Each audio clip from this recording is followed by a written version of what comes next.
solutions vidéo avec Décideur TV, le studio.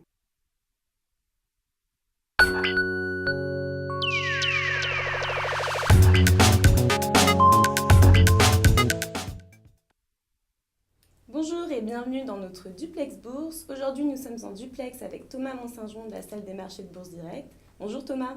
Bonjour Clarisse.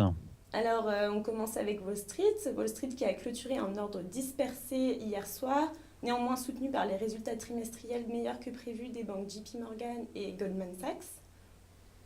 Effectivement, le marché, donc Dow Jones plus 0,03, mais le Nasdaq perdait 0,54. On a eu aussi des chiffres macroéconomiques avec les ventes au détail pour le mois de juin, en croissance de seulement 0,2%, donc inférieur aux attentes. Là, on attendait 0,6%. Et en revanche, l'indice de l'activité manufacturière de la Fed de New York, qui était au plus haut depuis 4 ans, supérieur aux attentes à 25,60. Donc les chiffres macroéconomiques contrastés.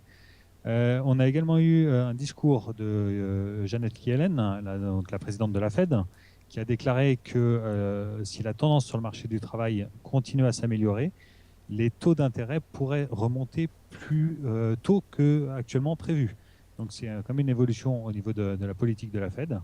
Et par ailleurs, ce qui n'est pas du tout dans son habitude, elle a eu un commentaire sur la microéconomie en qualifiant des valorisations boursières pour des valeurs liées aux réseaux sociaux et aux biotech comme vraiment exagérées. Ce n'est pas dans son habitude, c'est à souligner. Du coup, les valeurs biotech ont souffert hier aux États-Unis. À l'inverse, comme vous le disiez, du secteur bancaire, puisque Goldman Sachs a gagné 1,30% et JP Morgan 3,5% sur leur annonce de résultats.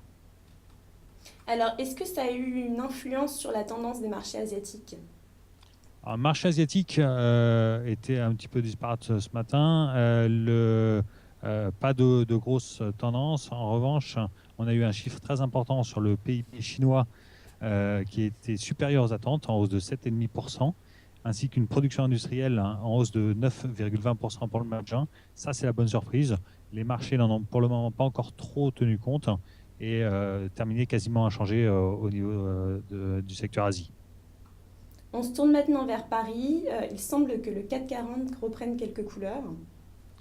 Le rebond prend forme, effectivement. Un peu moins d'inquiétude sur la banque portugaise BES.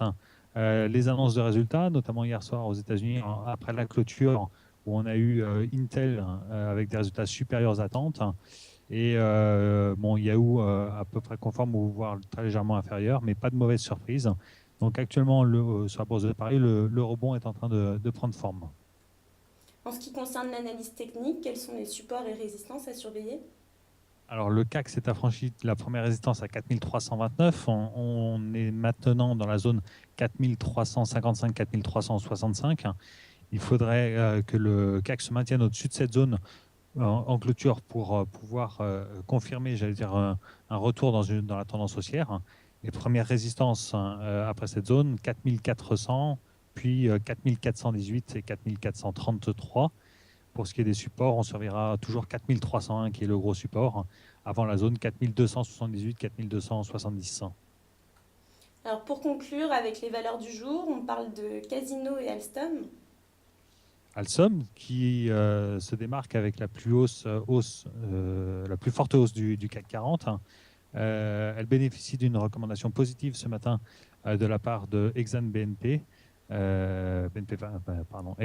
Paribas, qui recommande la valeur et passe de neutre à surperformance sur le titre. Le titre en profite, un belle hausse actuellement de Alstom.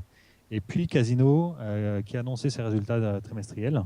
Donc chiffre d'affaires en hausse de 6,5% à périmètre constant. C'est supérieur au consensus, notamment tiré par l'international et plus spécialement par l'activité au Brésil.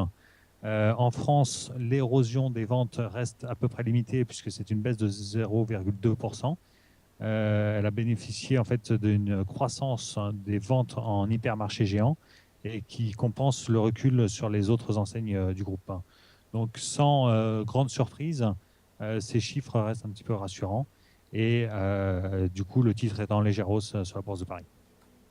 Thomas, merci pour cette analyse. On se retrouve demain à la même heure. Très bonne séance à tous.